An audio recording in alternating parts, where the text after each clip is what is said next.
টাঙ্গাইলের মধুপুর উপজেলার টেলকির জলই গ্রামে পরিত্যক্ত কূপে পড়ে যাওয়া ছাগল উদ্ধার করতে গিয়ে বাবুল হাদিমা, তার ছেলে নেইমার ম্রং এবং তাদের 2 স্বজনসহ 4 জনের মৃত্যুর এই ঘটনাটি অত্যন্ত বেদনাদায়ক এবং হৃদয়বিদারক। এই চরম অসাবধানতা ও আকস্মিক দুর্ঘটনায় পুরো এলাকায় গভীর শোকের ছায়া নেমে এসেছে। তারা খ্রিস্টান ধর্মাবলম্বী হওয়ায় ঘটনার পরের দিন 21 জুন 2026 রবিবার ধর্মীয় রীতি অনুযায়ী তাদের নিজ বাড়িতে পারিবারিক কবরস্থানে সমাহিত করা হয়। এই কঠিন সময়ে উপজেলা প্রশাসনের পক্ষ থেকে মৃতদের পরিবারকে তাৎক্ষণিক সহায়তা প্রদান করা হয়েছে। নিহত 4 জন: বাবুল হাদিমা, তার ছেলে নেইমার ম্রং, আত্মীয় রতন নকরেক এবং গ্যাব্রিয়েল নকরেক 32। তারা সবাই স্থানীয় ক্ষুদ্র নৃগোষ্ঠী গারো সম্প্রদায়ের সদস্য ছিলেন। টেলকি মধুপুর টাঙ্গাইল যে 4 জন মারা যায় তার মধ্যে বাবলু হাদিমা ও ছেলে নেইমার ম্রংয়ের কবর পরের দিন তাদের নিজ বাড়িতে দেওয়া হয়। খ্রিস্টানদের দাফনের ভিডিও আপনাদের মাঝে তুলে ধরা হল। এই মর্মান্তিক ঘটনায় আমরা দুঃখ প্রকাশ করছি। টাঙ্গাইলের মধুপুরে পরিত্যক্ত কূপে বা টয়লেটের গর্তে পড়ে যাওয়া ছাগলছানা উদ্ধার করতে গিয়ে বিষাক্ত গ্যাসে আক্রান্ত ও অক্সিজেনের অভাবে একই পরিবারের ও আত্মীয়সহ 4 জনের মর্মান্তিক মৃত্যু হয়েছে। 20 জুন 2026 শনিবার সকাল আনুমানিক 8:30টার দিকে উপজেলার অরণ্যখোলা ইউনিয়নের টেলকি গ্রামের জলই নামক স্থানে এই দুর্ঘটনা ঘটে। নিহতরা সবাই গারো নৃগোষ্ঠীর সদস্য। ঘটনার বিবরণ ও নিহতদের পরিচয়। কখন ও কোথায় ঘটে? 20 জুন 2026 শনিবার সকাল আনুমানিক 8:30টার দিকে টাঙ্গাইল ময়মনসিংহ আঞ্চলিক মহাসড়ক সংলগ্ন মধুপুর বনাঞ্চলের টেলকি গ্রামের জলই নামক এলাকায়। গর্তের ধরন: এটি মূলত প্রায় 9-10 ফুট গভীর একটি পরিত্যক্ত কূপ বা টয়লেটের সেপটিক ট্যাঙ্কের গর্ত ছিল। নিহত 4 জন হলেন: নেইমার ম্রং 12 বছর, বাবুল হাদিমার শিশু ছেলে। বাবুল হাদিমা 40 বছর, নেইমারের বাবা ও ছাগলটির মালিক। গ্যাব্রিয়েল নকরেক 40 বছর, এলাকার জামাই ও আত্মীয়। রতন নকরেক 27 বছর, প্রতিবেশী ও আত্মীয়।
হে পরমেশ্বর, তোমার করুণা গুণে পরলোক ভক্তগণে আত্মা চির শান্তি লাভ করে কৃপা করে সমাধি স্থানগুলো তুমি আশীর্বাদ করো, পবিত্র করো। তোমার স্বর্গীয় দূতকে সমাধি রক্ষক রূপে প্রেরণ করো। বাবা এবং হৃদয়ে সমাধি স্থানে সমাহিত তার আত্মাকে সকল পাপ বন্ধ হতে মুক্তি দান করো। সে যেন সাধু সাধুদের সঙ্গে তোমার চিরস্থায়ী আনন্দ লাভ করে। এই প্রার্থনা করি প্রভু যীশু খ্রিস্টের নামে, আমেন। সর্বশক্তিমান ঈশ্বর পিতা ও পুত্র ও পবিত্র আত্মার নামে। সর্বশক্তিমান ঈশ্বর পিতা, পুত্র ও পবিত্র আত্মার নামে।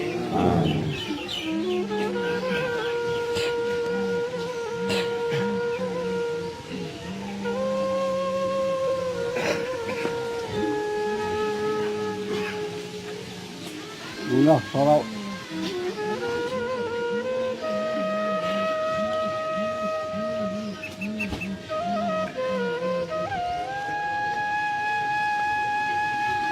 প্রার্থনা করি।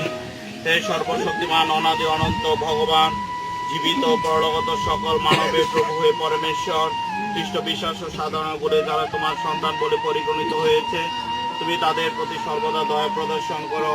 আমরা খ্রিস্টের নামে, আমেন। তুমি ধুলি মাত্র আবার ধুলিতে মিশে যাবে, অন্তিমকালে কিন্তু প্রভু তোমাকে পুনর্জীবিত করবে। সর্বশক্তিমান ঈশ্বর পিতা, পুত্র ও পবিত্র আত্মার নামে আমেন। অপেক্ষা করেন।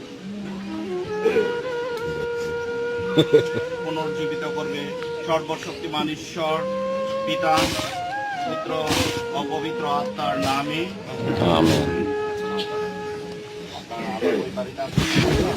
বাবা ছেলের সন্তানের একই সাথে দাফন করা হচ্ছে, এটা ইতিহাসে খুবই কষ্টজনক একটা মর্মান্তিক ঘটনা।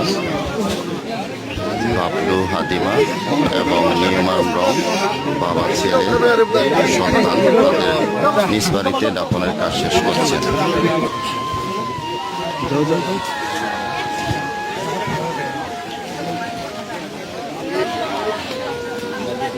বাবলু হাতিমা এবং নিউমার ব্রং বাবা ছেলে সন্তানের একই সাথে নিজ বাড়িতে দাফনের কাজ শেষ করছেন।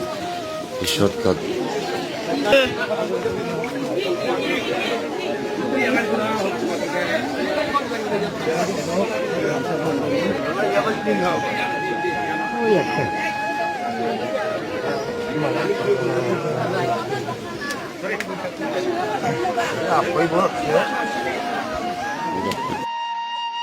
নিউমার ব্রং দেখতে পাচ্ছেন একই সাথে দাফনের কাজ শেষ করছে। বাবা ছেলে নিউমার ব্রং তার সন্তান বাবলু হাতিমা তার বাবা একসাথে নিজ বাড়িতে দাফন করা হচ্ছে। এই যে কষ্ট আর কি হতে পারে বাবা সন্তানের। ঈশ্বর তাদের সন্তানের এবং তাদের আত্মার চির শান্তি দান করুন। সবাই প্রার্থনা করবেন। আমেন। একই দিনে 4